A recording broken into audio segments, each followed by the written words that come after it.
बिहार में 2 चरणों के वोट डाले जा चुके हैं। बाकी 3 चरणों के लिए सभी पार्टियां कड़ी मेहनत में जुटी हैं। लेकिन बिहार की जनता का मूड है क्या, ये जानने के लिए हम आपके लिए खास शो चुनावी चौराहा लेकर आए हैं। कटिहार से इंडिया न्यूज के ब्यूरो चीफ राकेश सिंह के साथ देखिए चुनावी चौराहा।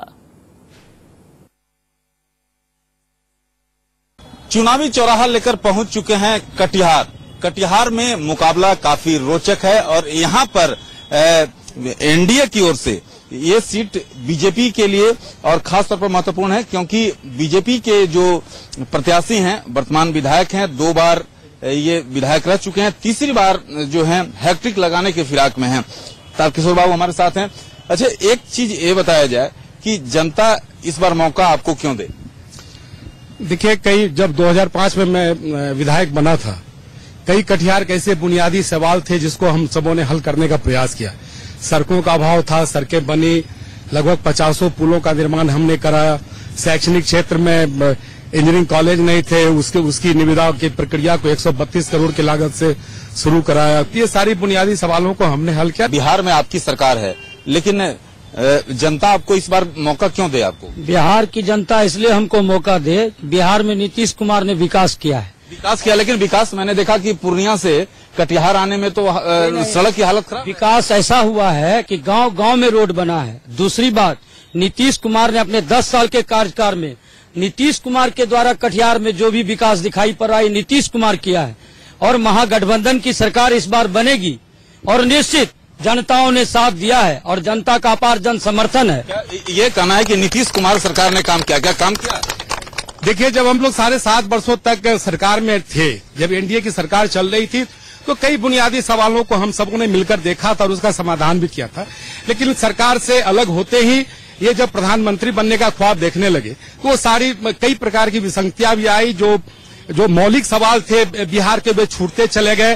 फिर लालू जी, फिर कांग्रेस, ये सारे लोग उनके इर्द गिर्द जमा होते चले गए, जिसके कारण इन सवालों को इन्हें किया। 7.5 साल आप नीतीश कुमार के साथ थे और 7.5 साल में नीतीश कुमार ने विकास किया। उस समय आपको नीतीश कुमार बहुत अच्छा लगता था। नीतीश कुमार थे नहीं थे आप नीतीश कुमार के लिए, और नीतीश कुमार थे। हाँ। कि लालू जी को जंगल राज कहते थे। कौन कहता है जंगल राज?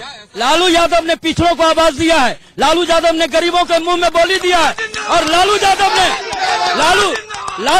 ने सुनिए, लालू यादव ने इतना काम किया है और लालू यादव को जंगल राज कहने वाला पिछड़े और गरीबों को गाली दे रहा है। यह भाजपा गाली दे रही है। आम आदमी, ये बताइए यहाँ पर समस्या क्या है? यहाँ पर मूलभूत समस्या जो है, हमारे विधायक के द्वारा बहुत सारा ऐसा गांव है और मोहल्ला है जहाँ पर कि अभी तक नाली का निर्माण नहीं कराया गया है, जल की निकासी की व्यवस्था नहीं है। कटिहार शहर में यदि आपको थोड़ा सा भी पानी पड़ जाए तो ठेवना भर पानी लग जाता है। आप बताइए कैसे काम हुआ? सर, ऐसा है ना, जब से हम लोग होश संभाले हैं, तो कटिहार में जितना भी काम हुआ है माननीय विधायक जी के द्वारा हुआ है। नहीं विश्वास है तो आप पूरे शहर में घूम लीजिए, गांव में घूम लीजिए, विधायक जी का नेम प्लेट के साथ काम भी दिखाई पड़ रहा है। तारकिशोर प्रसाद का काम, नरेंद्र मोदी जिंदाबाद। एक चीज बताइए, क्या युवाओं का विकास हुआ? युवा मैं बड़े दुर्भाग्य के साथ कहना चाहूंगा कि हमारे जो यहाँ पे 10 साल से बीजेपी की सरकार रही है, किसी न किसी माध्यम से इनके पास कोई भी विजन नहीं है। कटिहार को अगले 5 साल के बाद, 10 साल के बाद कहाँ पे देखना चाहते हैं? जहाँ पे स्कूल कॉलेज की बात की जाती है, यहाँ पे ढंग से कुछ चलता ही नहीं है। कटिहार में, पूरे बिहार में नीतीश कुमार ने पूरा बर्बाद कर रख दिया है। सारे चौक चौराहा पर दारू का दुकान खुलवा करके लोगों को जो है दारू पिलाना सिखा दिया है, और दारू का दाम इतना घटा दिया है कि लोग और दारू पी के मरे। और इसीलिए लालू प्रसाद से गठबंधन करके फिर से जंगल राज कायम करना चाह रहा है। आज तक जो 68 वर्ष में विकास नहीं हुआ था, हमारे नेता नीतीश कुमार ने करके दिखाया है। और मेरी सरकार, जंगल राज नहीं चलेगा, जंगल राज क्या यहाँ पर क्या विकास हुआ है?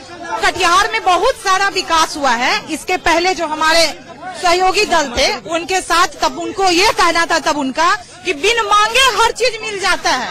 नीतीश कुमार पहले ऐसे मुख्यमंत्री हैं जिनसे बिन मांगे हर सुविधा मिल जाती है। पिछले 15 साल से यहाँ बीजेपी के सांसद थे। अभी 16 महीना पहले तारिक अनवर साहब जीते हैं। मैं राजेश जी आपसे कहना चाहता हूँ कि जो यहाँ के विधायक हैं उनसे आज तक जनता को शुद्ध पानी नहीं मिला, पानी नहीं मिल सकता। कटिहार में हमारी सरकार, नीतीश जी की सरकार में काफी विकास हुआ है न्याय के साथ। यहाँ कोई समस्या नहीं है। सरकार ने विकास का कार्य किया है न्याय के साथ। स्कूलों में, रोड में, सड़क में तमाम विकास का कार्य हुआ है। 10 साल आरजेडी को दिया गया, जदयू को गठबंधन को दिया गया, 10 बीजेपी को दिया गया, लेकिन 10 साल बीजेपी के सांसद है, उन्होंने कुछ नहीं किया। यहाँ पर बीजेपी के अभी तारिक अनवर जी है, अभी तक जाम से मुक्ति नहीं मिली और ये लोग कोई काम नहीं, आपसी कार्यकर्ता मिलाकर यहाँ के लोगों को यहाँ परिवर्तन की धारा है। इस बार समरेंद्र कुणाल। ये बताइए, यहाँ पर नेता ज्यादा हैं? नहीं, नेता ज्यादा नहीं है, यहाँ का अल्पसंख्यक बहुल एरिया है। लेकिन बिहार में जब 17 साल तक बीजेपी और जदयू मिलकर यहाँ सरकार चला रही थी तो कटिहार में 5 विधायक भाजपा के हुआ करते थे और 2 एमएलसी भी भाजपा के हुआ करते थे और सांसद भी भाजपा के थे। लेकिन अल्पसंख्यक एरिया में एक बताओ, क्या यहाँ पर परेशानी क्या है? मेरा यही परेशानी है कि मनिहारी से साहेबगंज मतलब पुल बनने की बात था, लेकिन पास ही होगी, लेकिन अभी तक नहीं हुआ है। ये बहुत गलत की बात है। वर्तमान ने तो लंबे लंबे विकास की बात कर दी। मेरा वार्ड नंबर 17 मोहनीधार सर स्टेशन से 7 मिनट की दूरी पर है, लेकिन आज भी आप चलेंगे तो रिक्शा तक जाने का रास्ता नहीं है सर। ना तो नाला है, ना पानी का व्यवस्था है। नगर निगम का काम है और ये विधायक ने कोई काम नहीं किया है। ये विधायक का काम है, विधायक ने कोई काम नहीं किया है। विधायक ने कोई काम नहीं किया है। बातों का विकास है जी। जिस जमाने में विधायक थे, कटिहार में जो भी अस्थायी विकास हुआ है वो डॉक्टर राम प्रकाश महतो का देन है और राम प्रकाश महतो ने कटिहार में एक पहचान। यहाँ पर मुकाबला काफी रोचक है और कटिहार विधानसभा क्षेत्र की बात की जाए तो यहाँ पर मुकाबला त्रिकोणीय है। ये देखना काफी महत्वपूर्ण होगा कि जनता किसे अपना मत देती है। कैमरामैन सुनील के साथ राकेश कुमार सिंह, इंडिया न्यूज, कटिहार, बिहार। कहते हैं कि चुनावी बतकही बिहार में चौक चौराहों के बिना अधूरी रहती है। कटिहार इनमें से बेहद खास है। बहुत पिछड़ा हुआ इलाका है। यहां से लोकसभा चुनाव तारिक अनवर ने एनसीपी के जीता था, बीजेपी के निखिल चौधरी को हराया था। तारिक अनवर एक जमाने में कांग्रेसी हुआ करते थे और संजय गांधी का बिहार चेहरा कहे जाते थे। ये उनका इतिहास है। हालांकि कहा यह जा रहा है कि कटिहार में AIMIM की असदुद्दीन ओवैसी जो है वो भी उन्होंने भी अपना कैंडिडेट खड़ा किया है और महागठबंधन को नुकसान पहुंचाने जा रहे हैं। वक्त देखा और चला है, कहीं मत जाइएगा।